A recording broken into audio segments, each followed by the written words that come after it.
Oye, país, buenas noches, buenas noches. Oye, país, yo soy Rudy González. Gracias por su compañía en esta hora, como cada noche, aquí por Color Visión. Qué bueno que me acompañan. Qué bueno que me acompañan. Avanzamos en este mes de julio. Un mes donde en los primeros días de julio tenemos varios aniversarios de las independencias de varios de los países. Pero también tenemos el tema del Código Penal que ha sido aprobado. Tenemos la situación de Haití y de Estados Unidos con Joe Biden. Mi columna, Oye País, en el Listín Diario, donde hablo en esta ocasión sobre los 58 años que tenemos de continuidad democrática. ¿Por qué? Ya ustedes lo verán. Además, converso con Eury Andújar, quien es el presidente de la Asociación de Industriales de Herrera. Creo que va a ser un conversatorio interesante. Estos y otros temas después de la pausa. En respuesta a la reciente aprobación en el Senado en primera lectura del proyecto del Código Penal en República Dominicana, la organización Amnistía Internacional expresó su profunda preocupación por el mantenimiento de la penalización del aborto voluntario en las tres situaciones excepcionales, las tres causales. El movimiento global de más de 10 millones de personas señaló que República Dominicana es uno de los pocos países del mundo con una prohibición absoluta del aborto, por lo que concluyó con que el proyecto no reconoce ni respeta la autonomía reproductiva de las mujeres ni ofrece garantías suficientes para que el personal profesional de salud realice un aborto sin estar expuesto a la criminalización. El presidente del Consejo Nacional de la Empresa Privada, CONEP, Celso Juan Marrancini, manifestó su respaldo a una reforma fiscal dentro del marco de un pacto de nación que permita establecer cómo el país seguirá avanzando dentro de los próximos 20 a 30 años. El mismo debe abordar algunas distorsiones actuales como la lucha contra el ilícito, la equidad fiscal, actualización del código tributario para que sea más ágil y eficiente, que contenga gradualidad en algunas de las medidas.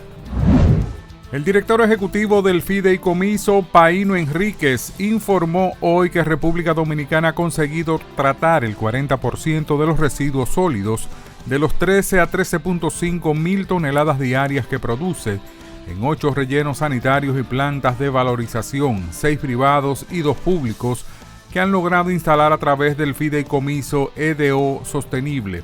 Explicó que entre las 7 zonas que ya lograron resolver el problema de los botaderos de basura a cielo abierto figura la provincia de la Altagracia, donde se habilitó un lugar para depositar todos los desperdicios sólidos, donde además se llevan los de La Romana y otras poblaciones.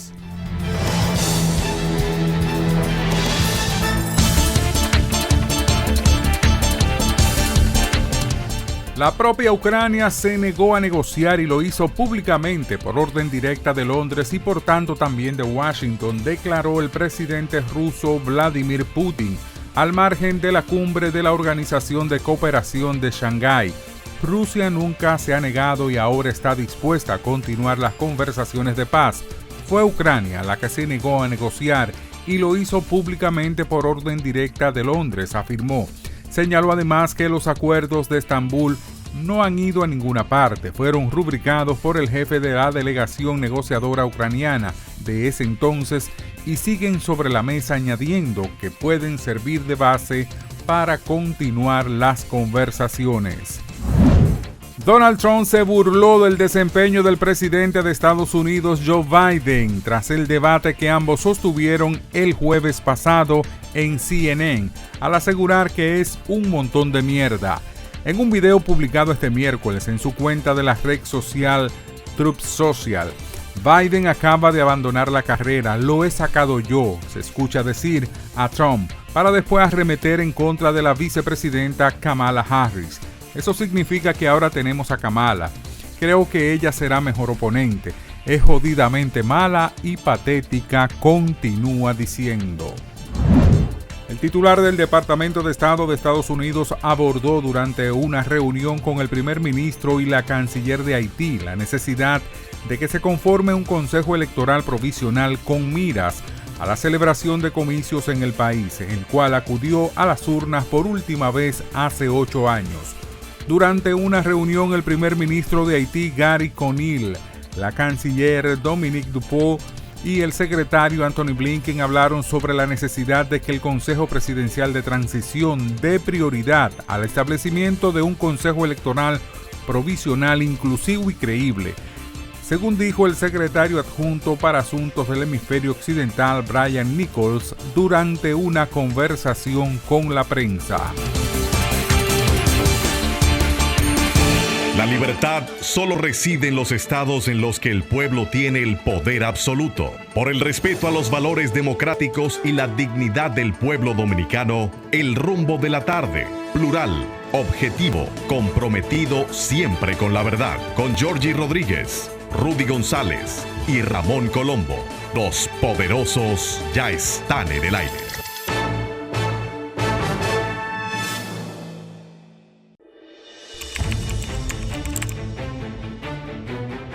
Periodismo de investigación, columnas, opinión, análisis, reportajes de fondo. Hora por hora, una completa plataforma multimedia. Periodismo con valor. Noticias horaporhora.com.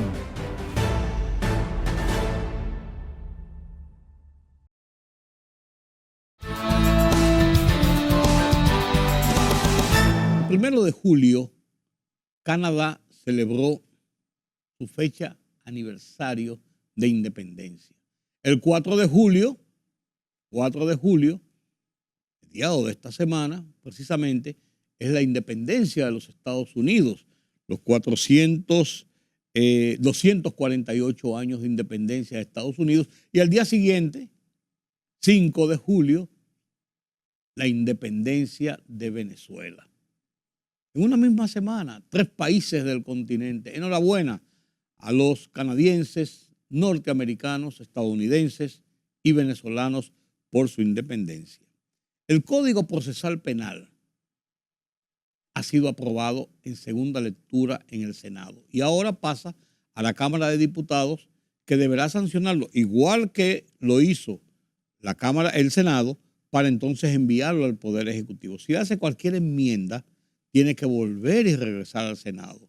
Y hay que recordar que si llega el 26 de julio y no ha sido aprobado en las cámaras, cada una en 2 lecturas consecutivas, en el mismo texto, queda perimido ese proyecto y habría que reintroducirlo de nuevo en la próxima legislatura, que se inicia el 16 de agosto. Porque la legislatura actual, que comenzó el 27 de febrero, concluye el 26 de julio.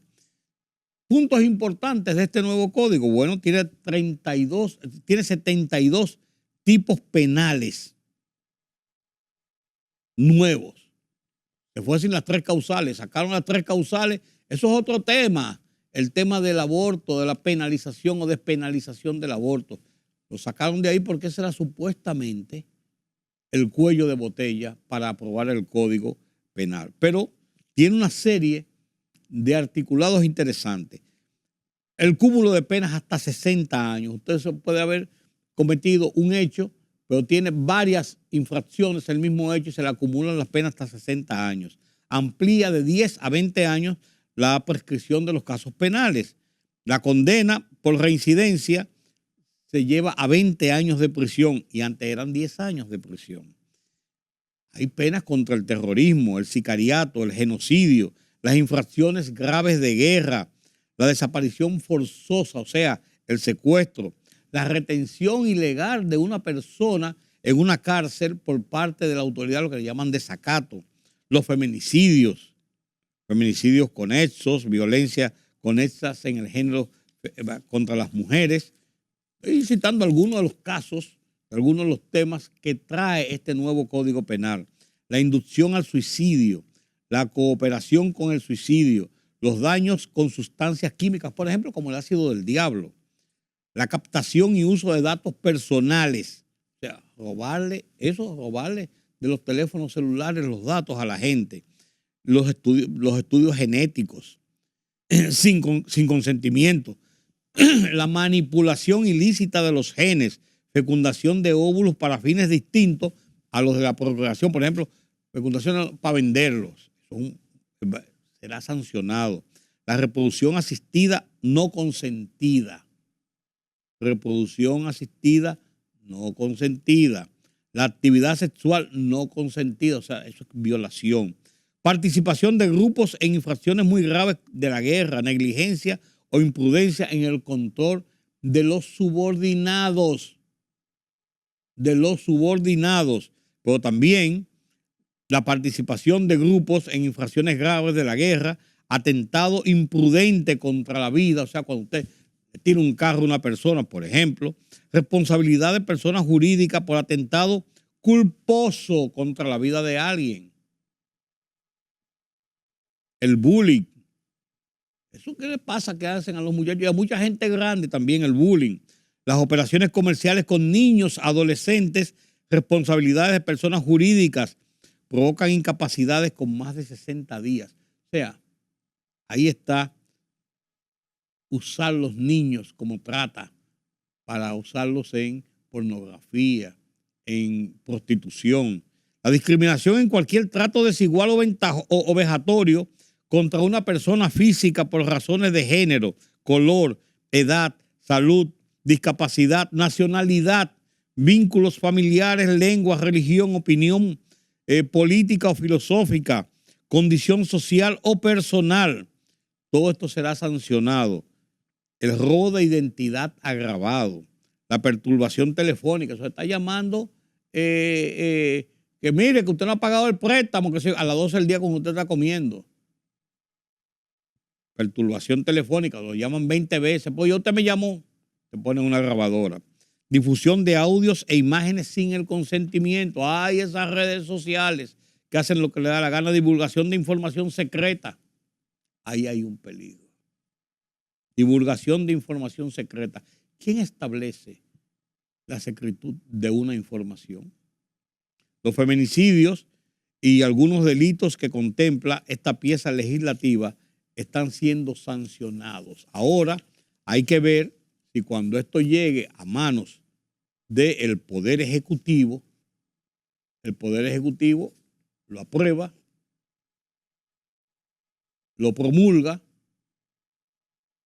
o lo devuelve de nuevo a las cámaras con observaciones. Esta ley tiene una vacancia, lo que se llama una vacancia, de un tiempo determinado antes de entrar en vigencia. Y tienes razón, si hay todos estos nuevos articulados con sanciones, esto tiene que circular profundamente entre los abogados, entre los jueces, entre los fiscales, entre los que hacen justicia, para saber con cuáles herramientas se cuenta, primero la parte de la justicia, para poder aplicar cualquier tipo de sanción contra los violadores. Esa es la realidad. Esta semana en mi columna Oye País hablo del proceso democrático que hemos vivido en República Dominicana a lo largo de estos 58 años, después que vinieron las primeras elecciones tras la guerra civil, el gobierno de facto del triunvirato y el golpe de Estado a Juan Bosch. 1 de julio de 1966, las primeras elecciones, y esto ha continuado, este ritmo, cada 4 años, consolidando nuestra democracia. Comparto con ustedes mi columna de esta semana en Oye País, 58 años después.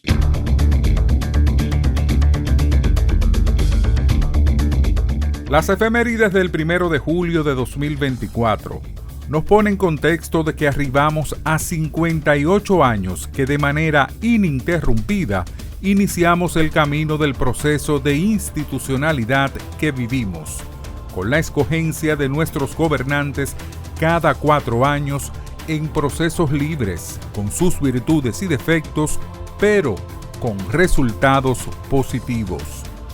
Cargados de interrogantes, tensiones, nubarrones, denuncias, amenazas, dudas, lo hemos logrado.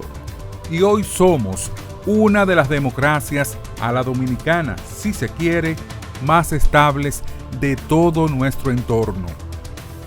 Joaquín Balaguer, Desde que el 1 de julio de 1966 asumió la presidencia, en medio de la crisis institucional, política y social que significó la revuelta cívico-militar e intervención militar extranjera de 1965, llevó al país, bajo su estilo autocrático, si se etiqueta, a ejercer su derecho de decidir en las urnas, denuncias de fraude incluido, superando el temor de la sonada de las botas y los cuarteles, aunque intenciones e intentos no faltaron, las rebeliones callejeras.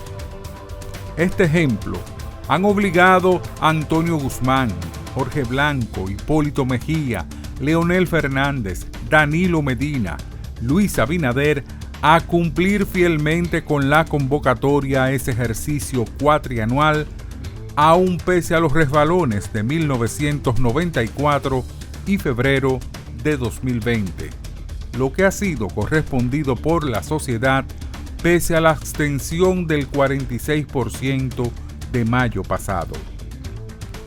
En este escenario, entonces, las grandes organizaciones políticas de la nación, Partido Revolucionario Moderno, Partido Fuerza del Pueblo y Partido de la Liberación Dominicana, están obligadas a garantizar la confianza de la población de que el sistema de partidos funciona y que si no es perfecto, es mucho mejor que la imposición, el totalitarismo, el populismo que hoy campea en el continente con sus consecuencias.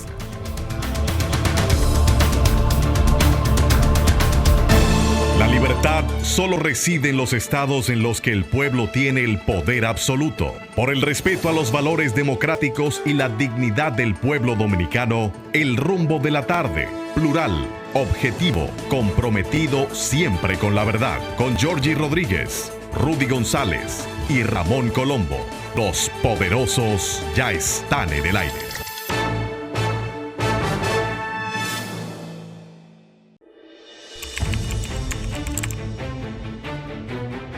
Periodismo de investigación, columnas, opinión, análisis, reportajes de fondo. Hora por hora, una completa plataforma multimedia. Periodismo con valor. Noticias horaporhora.com.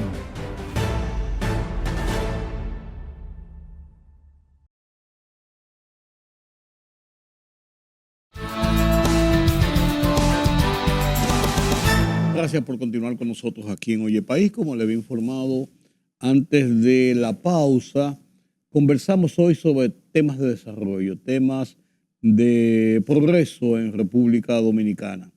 Un punto trascendente en todo este periodo de desarrollo del proceso democrático que ha vivido el país después de la caída de la dictadura, de la guerra civil, cuando el país comenzó a dar sus pasos que han sido agigantados hasta ahora para poder consolidarse en una economía con la estabilidad a la dominicana que tenemos, con la democracia a la dominicana que tenemos y que nos ha funcionado a final de cuentas. Esta es la zona industrial de Herrera. Yo recuerdo, esto estaba con las afueras de la ciudad, lejísimo, y yo recuerdo y decía, ¿para qué van a hacer ahí unas industrias y unas empresas? Sin embargo, miren lo que es hoy el desarrollo geográfico de la capital, que ya está dividido en dos partes y la zona industrial de Herrera ya no pertenece al Distrito Nacional. Técnicamente no pertenece al Distrito Nacional, sino que ya es una zona en sí mismo y después de ahí hay toda una extensión comunitaria donde viven miles y miles y miles de personas a su lado oeste, hacia el sur, hacia el norte, y que no decir hacia el lado oeste donde está la capital dominicana.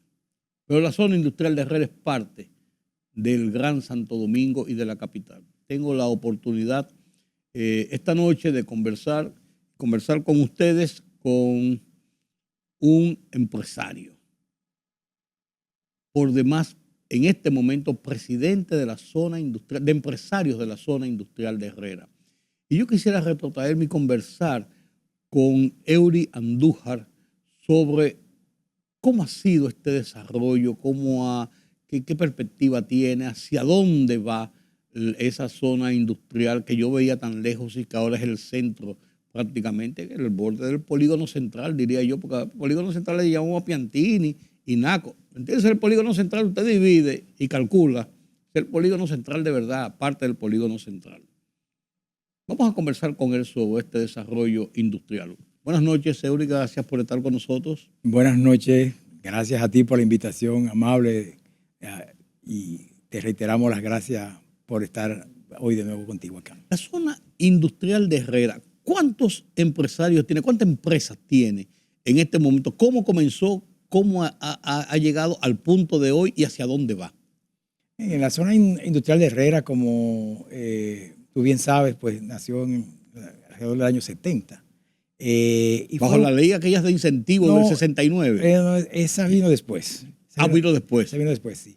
Comenzó básicamente con empresarios jóvenes que tenían la necesidad de instalar industrias y se consiguió unas facilidades que en ese momento pues se buscaba lo que era el desarrollo industrial del país y en diferentes actividades comenzaron ahí Turul, Luis Sánchez Noble, que fueron de los pioneros. También en ese momento también estaba César Nicolás Penso, Manuel Cabrera, claro. O sea, un sinnúmero de empresarios, visionarios sobre todo, que con la idea de empezar a hacer productos para sustituir importación. En un principio, aquí todo era importado. ¿Y qué principalmente fue, hacia dónde se dirigió o era diversificado totalmente? No, era diversificado. Ahí habían industria de plástico, industria de cosméticos, industria de alimentos, ahí habían imprentas, ahí había farmacéutica, o sea, pinturas. Había de todo. Había de todo prácticamente, comenzó de todo. Incluso talleres industriales de metalmecánica, o sea, prácticamente todo lo que se necesitaba para impulsar un desarrollo industrial nació ahí en Herrera. Se desarrolló más aún con la ley de incentivo industrial de sustituciones de importaciones que llegó alrededor del año 72, 73. Y entonces, que por cierto, estos incentivos hizo que Herrera creciera exponencialmente.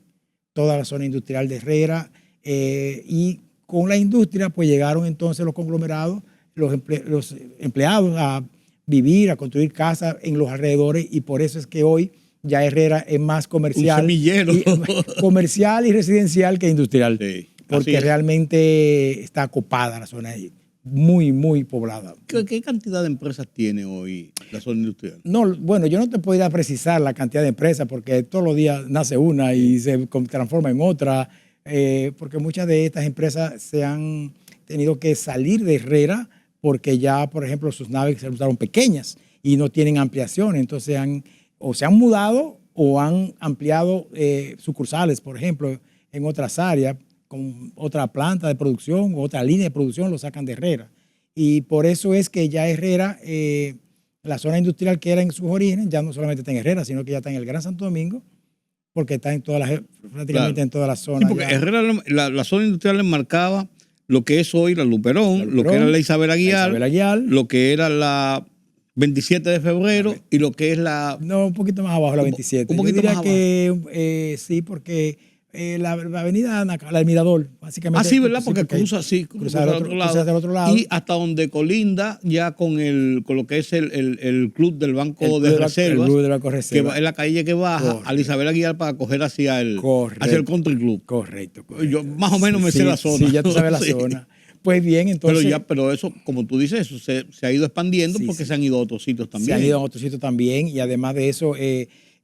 también ahora nuestra asociación pues ya es nacional porque muchas empresas del interior querían ser miembros de la Asociación de Industria de Herrera por el prestigio. Que no era exclusivo de que fueran de Herrera. Que no era exclusivo de que fueran de Herrera y entonces pues se hicieron socios y también empresas de servicios que están en la zona de Herrera pues también se fueron agregando y entonces por eso es que ya Herrera primero es nacional. Y segundo, ya no es solamente industrial, sino que es multisectorial, porque también incluye servicios. Nosotros tenemos, por ejemplo, ahora tú mencionas el country, por ejemplo, el country es socio nuestro. Sí. O sea, porque es una empresa de servicios. De servicios. Y está en nuestra zona. Y está en la zona. Y ahí tenemos, por ejemplo, bancos como el VHD, tenemos y diferentes otros, Popular, varios de reserva, de las telefónicas, por ejemplo, como Altis, entre otras. Ahí está. Generadoras. Ahí está, ¿cómo se llama esto? analíticas y este tipo de cosas, laboratorios y Claro. de todo. O sea, hay de todo. Hay de todo el tejido industrial. Y tienen hasta colindando uno de los poderes del Estado, la Junta Central Electoral, Sí, sí, claro. para ponerlo dentro de ese contexto. Claro que sí, claro que Pues sí. mira, Eury, el desarrollo industrial ha avanzado mucho, lógicamente. República Dominicana, que comenzó en una etapa de salir de la dictadura y comenzar a conformar lo que era una estructura empresarial privada, porque todo estaba bajo el régimen, y es un régimen muy especial, por así decirlo, sin entrar en los detalles, donde concentraba todo el poder industrial y de todo en el país. Comenzó esa diversificación, pero no fue hasta después de la revuelta del 65 cuando como que se vio este empuje grande, este auge grande, y es donde comienza precisamente el proceso democrático del país, con las elecciones del 66, con virtudes y defectos, lo que uno quiera, pero de ahí ha seguido todo el proceso de estabilidad política, con sus altas y bajas, virtudes y defectos, pero lo hemos cumplido. Y de ahí en adelante, es un progreso, un proceso que no se ha detenido, diría yo. Ha pasado lo mismo con los empresarios que comenzaron en la zona industrial de Herrera y con otros que se agregaron. Sí, definitivamente hemos crecido en esos sectores, sobre todo en lo que es la parte química, como estaban muchas empresas, por ejemplo, multinacionales como la H, como la Bayer, que está ahí en la Herrera. Bueno, está ahí. Están todavía ahí a todas. Y industria de jabones, La industria Bayer, de yo me acuerdo detergentes. que estaba en la Arzobispo Meriño, Sí. ahí Sí. en Santa Bárbara, En Santa Bárbara, entre sí. la General Cabral y la Vicente Celestino Duarte. Claro. Yo tengo buena memoria. Sí, bueno, oye, sí, ya yo sé, porque Sí. conversábamos fuera de cámara Sí, de los relatos de la Guerra de Abril, ¿no? Sí, estaba la química, que era, y distribuía las química. cosas de los Bayers. De sí. los valles, Sí. correcto. Entonces, mira, Rudy, yo entiendo, y esto es algo, una apreciación muy personal, de que a pesar del crecimiento que hemos tenido, y si tú te vas a la historia atrás, y no quiero defender la dictadura, porque jamás, No, ese no. pero yo me pongo a pensar que en esos momentos, me remonto al año 61, imagínate el país, nosotros ya no teníamos una fábrica de batería, teníamos una fábrica de pintura, teníamos una fábrica mármol, teníamos Hasta la industria de la aguja. industria del agua. Nosotros teníamos telares. Telares. Los Adala María que vinieron, telares. Claro, telares. Nosotros teníamos una cantidad Y hasta una industria de armas. en San Cristóbal. Ahí te iba a llevar yo. Fabricábamos ametralladora, escopeta y revólver.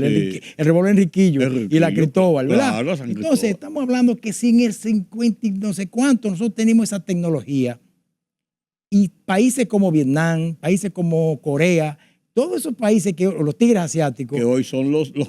que son los desarrolladores. grandes, nosotros estábamos superiores a todos ellos. Sí. Entonces, ¿qué pasó? ¿Por qué nosotros no somos hoy Taiwán o no somos hoy Singapur, por ejemplo? ¿Por qué?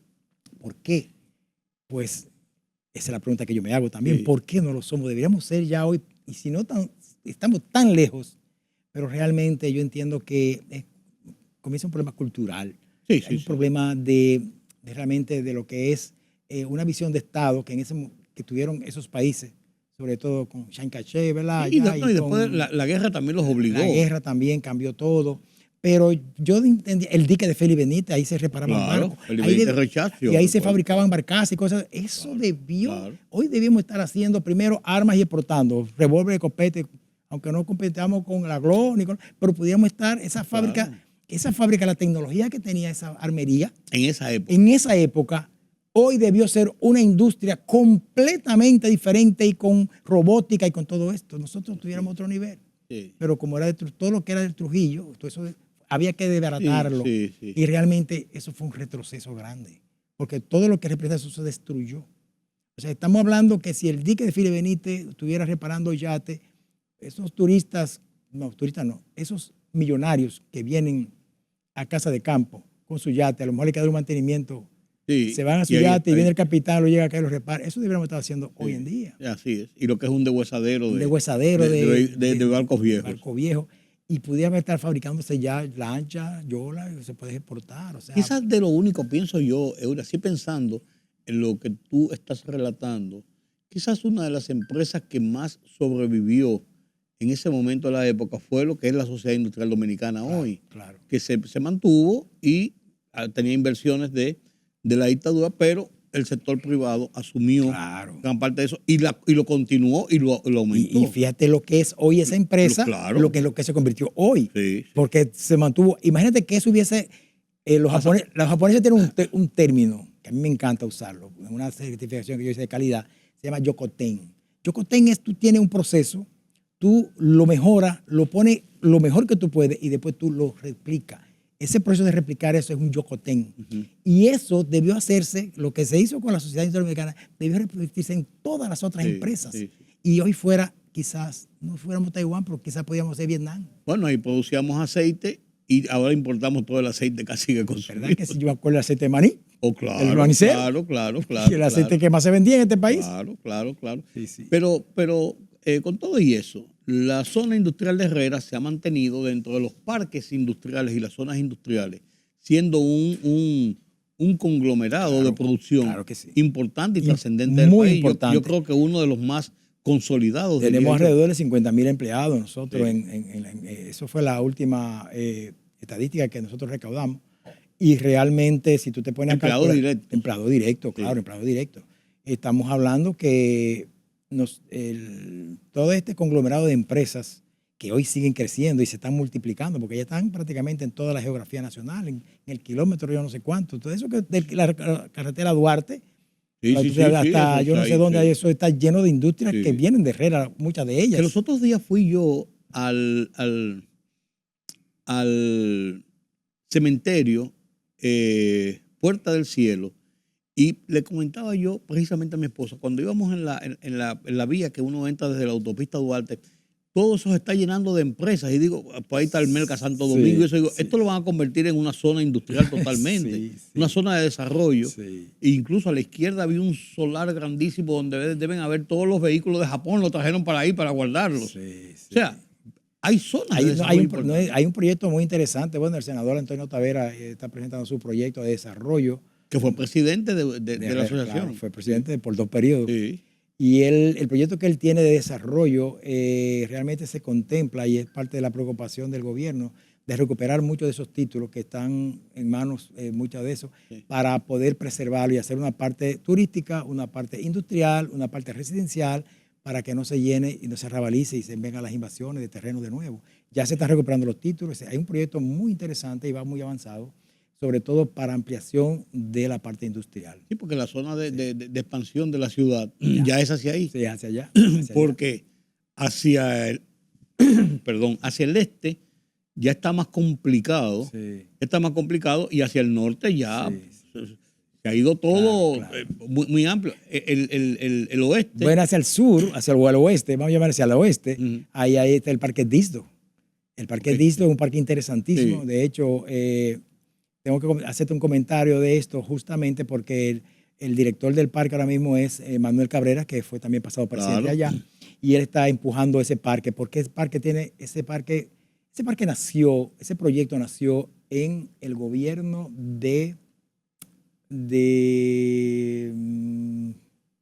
José Blanco. No. Eso fue en el periodo de transición justamente de Hipólito a Lionel. O sea, En la transición. 2004, No recuerdo 2005. porque ahí hubo entonces, todos esos solares se consiguieron muy buen financiamiento y realmente debió ya estar ya a otro Tiene ya nivel. como 20 años. Claro. Y apenas hay unas 20 empresas, cuando el proyecto es de 200 o 300 empresas.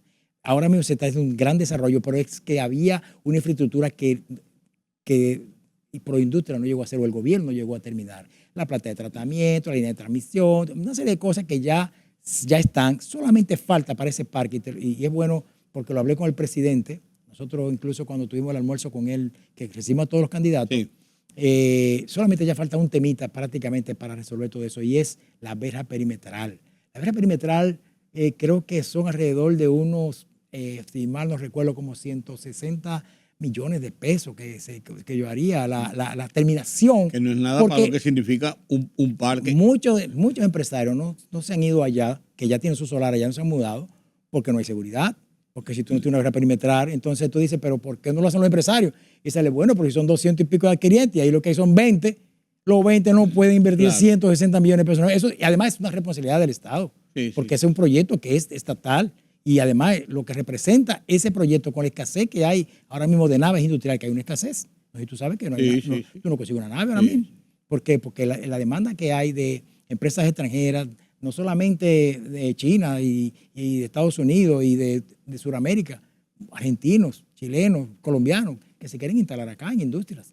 Porque aquí tienen dos ventajas. Claro. No solamente mano de obra, sino gente laboriosa y además de eso, geográficamente, es un punto equidistante. Tenemos perfecto. La ventaja principal que tenemos es una estabilidad macroeconomía, claro. una estabilidad política, social y sobre todo lo que es el nearshoring con Estados Unidos y el near friend. O sea, ya estamos hablando de amigos amistosos, ¿verdad? Con Estados Unidos y lo cerca que estamos de Estados Unidos. Entonces, que es el principal mercado de prácticamente todo lo que uno haga. Entonces, eso hace que seamos muy atractivos. Eury, ¿hacia dónde va la zona industrial de Herrera? Bueno, porque ¿qué visión tienen ustedes a los próximos 5 años, 10 años? Porque la gente, a veces nosotros en el país tenemos una visión cortoplacista y vemos las cosas enmarcadas en el periodo de Luis, en el periodo del que viene fulano de tal, o en el periodo que pasó de fulano de tal. No. El país continúa año por año y pasar de un año a otro es voltear la página de un libro. Lo que pasa es que lo enmarcamos tan enmarcadito y tan bien guardadito que a veces perdemos la posibilidad de que fuera de ese enmarque hay otros plazos y otros tiempos. ¿Hacia dónde va entonces la idea, las perspectivas, la visión de desarrollo de una zona como la zona industrial de Herrera? Yo me voy un poco porque más, ya tú me hablas de que no es solamente ese cuadrante que mencionamos ahorita, sino que es algo a nivel nacional, por así decirlo. Mira, Rudy, interesante es uno ver en un contexto internacional, un contexto que tenga que ver ya con desarrollo industrial. Vamos a hablar de la industria en general, que es la parte que ningún país se desarrolla sino con industria. Tú puedes tener turismo, te puede ir muy bien, pero para que sean todos los países que se han desarrollado, y buscamos los ejemplos. Producción industrial. Es industria, es con la industria. La industria realmente, si tú no desarrollas la industria, el país podrá estar mejor. Muy bien, por los servicios, por el turismo, las remesas y todo esto. Pero todo eso es coyuntural. Y todo eso, lo que estamos muy bien ahora mismo, se puede desvanecer con un COVID. Sí. puede desvanecer con una mala fama, como se murieron los turistas, que se murieron, se acabó la industria en el 19. Como de hecho pasó. O sea, que el turismo es algo que es bueno, perfecto, pero es realmente muy sensible a agentes externos. Sí. Yo recuerdo una vez. Imagen es todo ahí. Yo recuerdo una vez en el programa, por cierto, de Puro Turismo, en el programa que estuve una vez entrevistando que fue el primer director de los fondos de Infratur, y hablaba con este señor que estuvo también muchos años en Casa de Campo. Y estaban hablando en una entrevista de ellos dos. Y hicieron una historia de una película que hubo, que recuerdo tú la viste, El Expreso de Medianoche. Oh, claro que sí. Oh, es un clásico. Un clásico, ¿verdad? Claro. Si que no viste esa película, debe verla, porque la verdad que es una película interesante. Pero él dijo que se han hecho algunas réplicas parecidas, pero jamás. Sí, pero jamás como esa, jamás, con el dramatismo y eso, y la actuación. Bueno. Y él mencionaba Fernando Rainieri, que era hermano de Fernando, el Colorado, como le decía. Colorado, sí. Colorado era una persona, cuando era ministro de Turismo, le tocó secretaría, en Fitur, en un organismo de eso, le tocó a la ministra de Turismo, era una mujer de allá de Turquía, y explicando lo sensible que era el turismo, que esa película prácticamente fue peor que el COVID aquí. El turismo en Turquía cayó en más de un 90%. Y tuvieron que cambiar todo su planificación porque eso los destruyó. Así es. Cuando un turista ve lo que pasó ese muchacho, la imagen fue allá en esas cárceles de Turquía, pues yo voy a Turquía de vacaciones y caigo preso. Por cualquier disparate. Así es. Y fíjate, quiero traerte esto para que veamos cómo en un contexto de lo sensible que es el turismo. por un romito adulterado. Lo del 19. Lo del 2019. Claro. Mira, como una película que fueron hechos reales, quizá un poquito ampliados, pero fue real lo que pasó, fue un hecho real. Claro. Y igual que la muerte del motorista, que fue real, que fue con alcohol, un argentino, que ese muchacho que una excursión. O sea, eso, fíjate, es muy sensible, por tanto, hay que cuidar mucho eso. Entonces, la parte industrial es una parte que cuando tú desarrollas y tú logras un producto que de clase mundial, pues tú tienes más estabilidad. Tus ventas son más estables, pero obviamente para eso requiere ya tecnología, que nosotros no tenemos. Estamos haciendo los pininos. Nosotros tenemos ya que estar con robótica. Tenemos que estar en lo que es la industria 4.0. Sí. Tenemos que pensar en que los muchachos, en vez de Infotel, yo entiendo que ya está comenzando, pero todavía le falta mucho. Si hace falta recursos, hay que buscar recursos. ¿Para qué? Para esos muchachos de esos barrios le empiecen a dar lo que es clase de robótica. E incluso hay unos paqueticos que se llaman los muchachos. Yo recuerdo que un sobrino mío hizo un proyecto en el colegio con un robot que hizo varias cosas. Un Arduino, que es un sistemita que se va comprando con $100 y tú vas comprando todos los componentes, todos los sensores y tú vas armando y vas aprendiendo. Ya que eso debería ser parte de la educación normal en un liceo, en una escuela pública, en un colegio. Eso cierra la brecha. Porque la brecha se expande mucho y muy rápido. Si los de clase media, media alta y alta tienen acceso a esa tecnología y los de bajo no, la brecha se expande. Siempre va a ser. Y siempre hay que buscar la forma de cerrar esa brecha. Y déjame decirte, las zonas francas, fantástico, estamos en las zonas francas, pero la proyección en zona franca es que esos 15 o 20 años desaparezcan. ¿Por qué? Porque toda esa costura, toda esa cosa que estamos haciendo, lo van a hacer los robots. Sí. La maquila, ¿verdad? La maquila aquí mundialmente está fea, porque cuando tú pones un robot, ya antes un embarazo robótico de eso que te hace operaciones, eso costaba $800,000, $1 millón. Ya hay brazos de esos en $40,000, $30,000. O sea, que prácticamente tú tiras un numerito que te cuesta un operario, y si tú automatizas eso, primero, no se equivoca. Segundo, no se enferma. Tercero, ya tú sabes, no voy a hablar de salario y cosas de eso, y prestaciones y todo eso. O sea, contra eso que hay que ver. Y ahora, ¿qué tiene que ser? Empleo de calidad. El que sepa programar ese robot. El que sepa operar equipos de ese tipo automatizado. Y por ahí es que nosotros tenemos que decía José Joaquín Puello en una entrevista que yo le hice recientemente. Yo hablaba del robot. Yo le decía, pues usted es una eminencia en operaciones del cerebro, de conocer todo lo que es el cerebro humano. Y entonces estos robots, y si un robot de eso se le resbala el cosa, me dice, Rudy, esos robots son 105% perfectos. No que son 100%, 105% perfectos. Ahí no hay equivocación. Ahora, ¿dónde está el tema? Saberlo operar.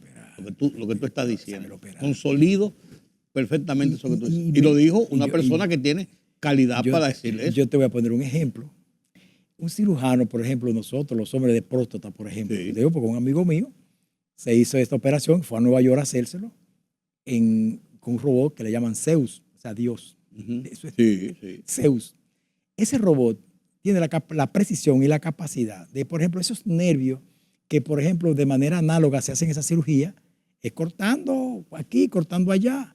Pero si tú te equivocas y cortaste por otro lado, ya usted sabe que usted va a dejar de ser reproductivo. No, y lo que puede generar. Todo lo que puede pasar por ahí. Sin embargo, este robot, primero, él está viendo ese nervio que es del tamaño de un cabello, él lo ve como la soga de un barco y corta con una precisión prácticamente perfecta, que un humano no lo va a poder hacer. Apenas tenemos 2 robots en República Dominicana, uno que está en el Homs y uno que acaban de instalar hace unos meses en la Clínica Abreu. La Clínica Abreu, sí, es correcto. Pero nosotros que estamos en una zona de desarrollo, como la de nosotros, estamos hablando de turismo de salud. Turismo de salud. Debíamos tener 10. 10, 20. Por así decirlo. Sí. Debíamos tener 2 ahí en el Instituto del Cáncer, por ejemplo. Es correcto.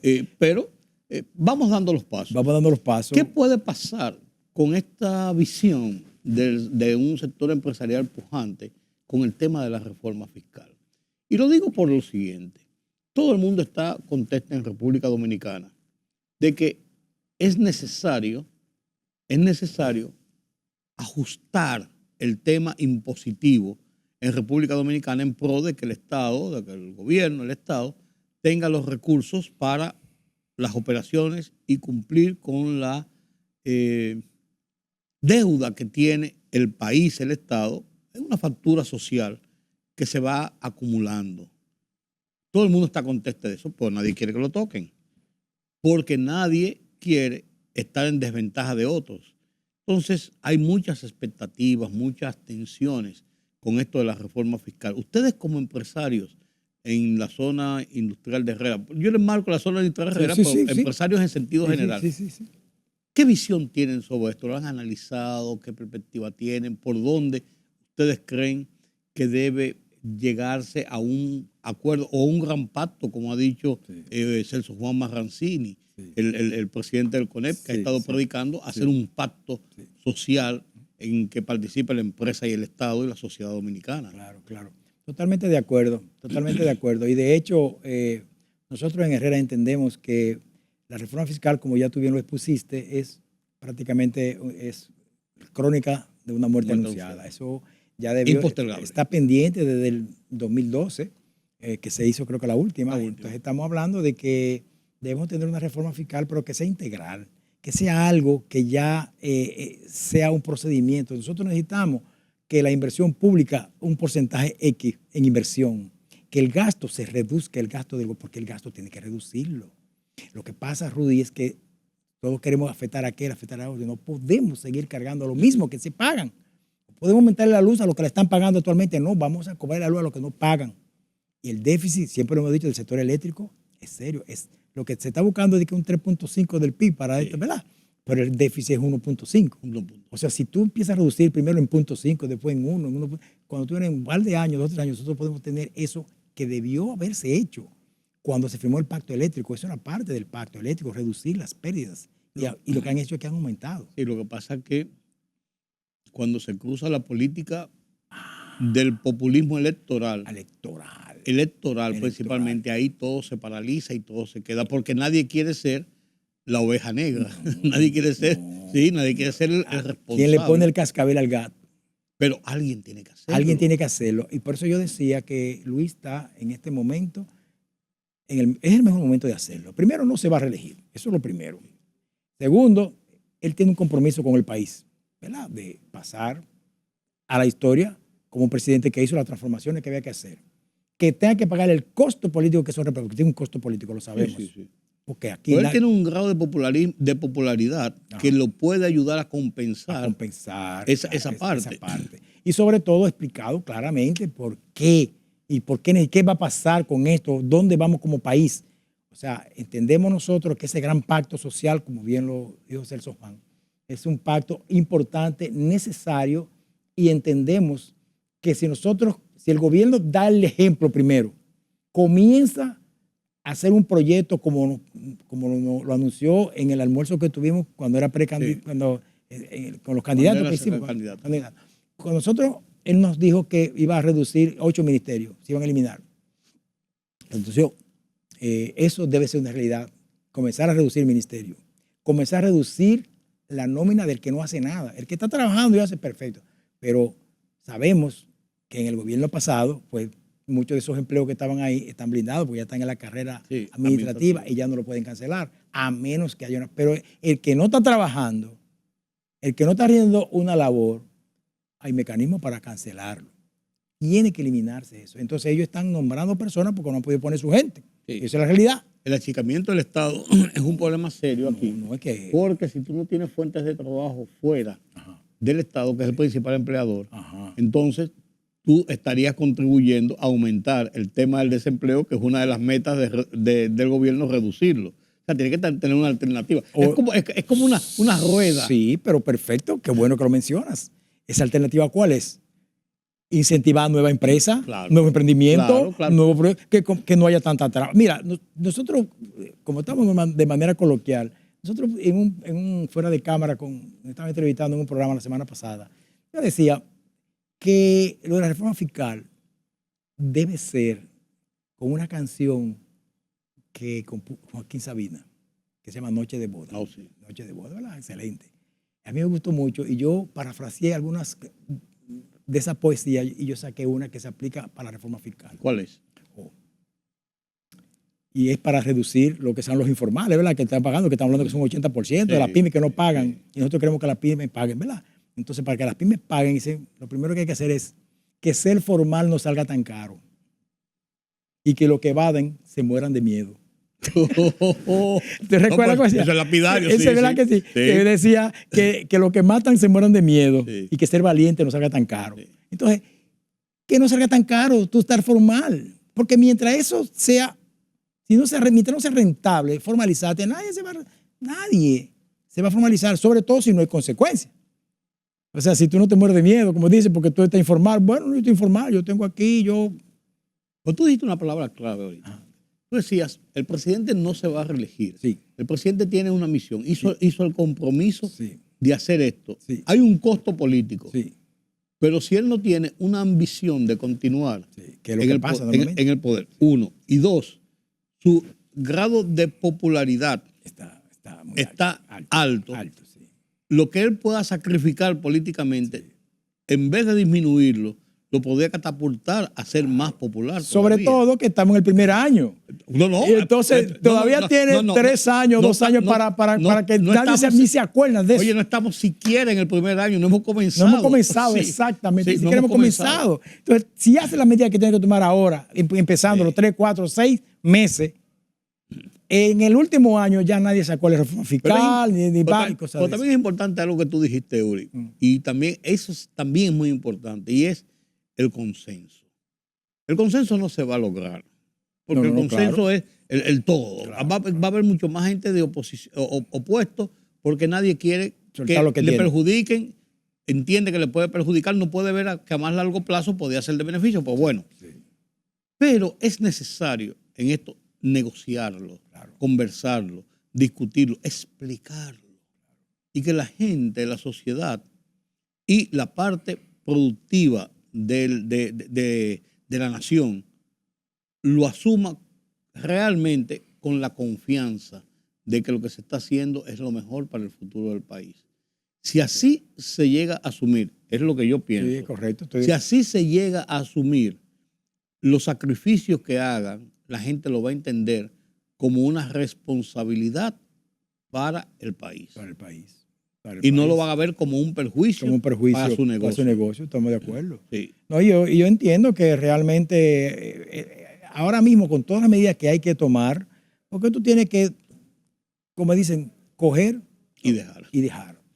jalar y soltar. Entonces, yo entiendo que en medidas, por duras que sean, realmente, si eliminamos o se reduce el gasto público en inversiones públicas que son necesarias, porque las inversiones públicas son las que desarrollan el país. Claro, claro. La infraestructura, que se está haciendo mucho realmente, importante, sobre todo ahora con esta, hablamos de Herrera, ese paso de la Luperón con 27, eso va a ahorrar una cantidad de dinero tremendo. Claro. La misma de la Jacobo Magluta, el paso ahí en la de la República de Colombia, que vive por ahí, entonces no sabe lo que es eso. Eso es el dinero que se va a ahorrar el país, la calidad, el mejoramiento de la calidad de la gente que se desplaza su trabajo por ahí. Eso es inversión social tremenda. Un día dar un pésame al cementerio que está allá, al memorial. Al memorial. Y me voy temprano, entendiendo yo, yendo temprano. Sí. No voy a encontrar mucho taponamiento porque siempre oigo que hay mucho tapón por ahí. Y transité más o menos bien para llegar allá. Fui y di el pésame, pero para venir de allá para acá. Y llegué como a las 12 del día a mi casa. Y yo dije, pero no puede ser que haya un embudo en un sector que ha crecido tanto, haya un embudo de esa naturaleza, o por si hay una desgracia por ahí. ¿Cómo entran y salen la gente? ¿Cómo las ambulancias, los bomberos, qué sé yo? ¿Sabes que yo tengo un amigo? Ahora que tú mencionas eso, interesante. Yo tengo un amigo que él trabaja en su casa y él es tiene que ver con criptomonedas y diseño y cosas de esas. Es una persona desarrollador informático tremendo. Y me dice él que tengo mucho que no lo veo, desapareció de repente. Digo yo, es que yo solamente bajo a la ciudad los jueves. Los jueves yo voy al cine, yo hago la compra en el mercado, yo hago toda mi diligencia que tengo que hacer y ya, y regreso a mi casa. Yo no salgo más. Yo no salgo más. O sea, él viene un día a la capital, por decir, está a la capital. Sí, porque él está en la República de Colombia, por allá en un residencial de eso, que es una pela que se coge. Y que ya no son los suburbios como hay en los países desarrollados grandes. Claro. Los suburbios son el sitio preferido de la gente, Claro. porque además tienen los highways, tienen formas de entrar y salir muy Sí, cómodos. sí, sí. Y tienen todo. Y no ahí. tiene que estar y en tienen, y tienen todo ahí. Claro, y le tienen miedo al centro de la ciudad Claro, precisamente. Aquí es al contrario. Sí, sí, le tienen miedo a salir de ahí o entrar ahí. Sí. De hecho, Así fíjate que vamos a estar en Nueva York ahora que te van a cobrar por tu entrar a Nueva York en tu carro. Sí, O sea, que el que vaya en su vehículo a entrar a Nueva York va a tener que pagar un peaje grande. Y duro. Y duro. $15. No es más. Bueno, más. Sí, es más. Sí. Una cosa tremenda. Bueno, en Japón, estando yo en Tokio, yo veo, andamos en un vehículo con el embajador, por cierto, unos años ya. Y entonces le dice al chofer, sube por el elevado, y dice, pues sí, deme dinero. Yo sentado atrás con mi esposa y con otra persona. Veo que para tú subir al elevado y evitarte el tránsito normal y regular, Sí. tú tienes que pagar para subir el elevado. Claro. O sea, no es que te lo pusieron ahí, te lo pusieron los reyes. No. Tienes que pagar. Eso tiene un costo. Pero ahí no te vayas tan lejos. Ahí en Miami, la I-95. A la I-95. La I-95 Sí. tiene un carril ahí que es la que paga peaje. Paga peaje. El otro, Sí. tú al lado, cogiendo tapón, no paga nada. Sí. Y si coge el Turnpike, No, ahí sí es verdad bueno, que- ahí es mejor tener el paso rápido y que te lo descuenten después en el carro rentado que tienes. Porque si no, te tienes que poner cada vez. Es terrible. No es terrible. Pero aquí, la avenida de Circunvalación, mucha gente no la usa porque tiene 2 peajes. Sí. Yo digo, ¿cómo es posible? Además, no son peajes tan caros. No, son Pero, muy y lo baratos. que costó hacer esa carretera, Óyeme. para que te cobren sobre 100 pesos de todo, peaje, no. Si tú vienes de Samaná en una Semana Santa Oh. y tú haces así, y yo, por ejemplo, lo que vivimos, por ejemplo, en Los Ríos, como el caso mío, que yo entro por ahí, doy la vuelta, que yo ratico yo estoy en mi casa. Sí, así es. ¿Cuánto cuesta eso? 100 pesos, 100 por favor. Hasta 200. No, de que lo van a subir después. No, Sí. lo digas. No, di que no lo di digas ideas. mucho, No de ideas. No de ideas. Gracias, Eury, por este conversatorio. Qué bueno, qué interesante. Gracias, Rudy. Conocer la visión de los empresarios sobre nuestro país, sobre nuestro desarrollo, sobre la necesidad de ser más proactivos y además de tener confianza en que este es un país que tiene todas las potencialidades y que tiene todos los buenos deseos de echar hacia adelante. Y No importa lo que digan algunos. Sí, y aparte de eso, Rudy, para concluir, quería decirte que realmente como nos están viendo fuera de aquí. Por ejemplo, yo estuve en Colombia el año pasado en un seminario de calidad en el Incontec, que es un instituto de calidad regional de mucho prestigio. Y a mí se me acercaban muchos empresarios que estaban en ese proyecto a preguntarme del país, ¿pero qué están haciendo? ¿Cómo lo están haciendo? ¿Por qué ustedes sí están bien? ¿Pero qué país que se ve? O sea, impresionado con lo del país. O sea, digo, pero ¿de qué país que tú me estás hablando? Sí. Uno no se da cuenta. Uno no aquí, se da cuenta. tú no se da cuenta, pero cuando tú miras la realidad de otros países, esos numeritos que se expresan y todo eso que se ven es una realidad. Que haya una mala redistribución de la riqueza, que haya que hacer unas cuantas cosas, sí, pero la realidad no se puede esconder. Así es. Pues tú que mencionas así Colombia rápidamente, si uno es así, mira para atrás, si ves Centroamérica entero, Sí, si te subes a Venezuela, sí, si pasas por Colombia, sí. con todas sus virtudes y defectos, Sí. o si te vas a la zona andina, Andina. Ecuador, Perú, Bolivia, por Dios. ¿Cuántos presidentes lleva Perú entre 2 años? No, y Fujimori quiere ser candidato otra vez. Además.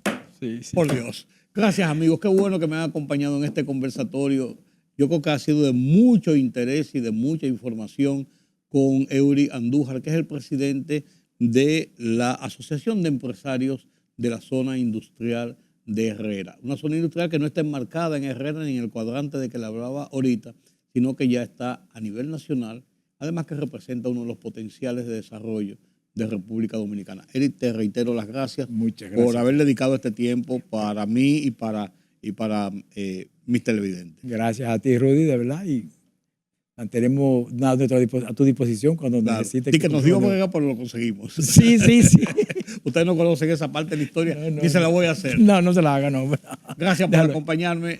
Nos vemos en la próxima. Yo soy Rudy González. Pasen un feliz resto de la noche.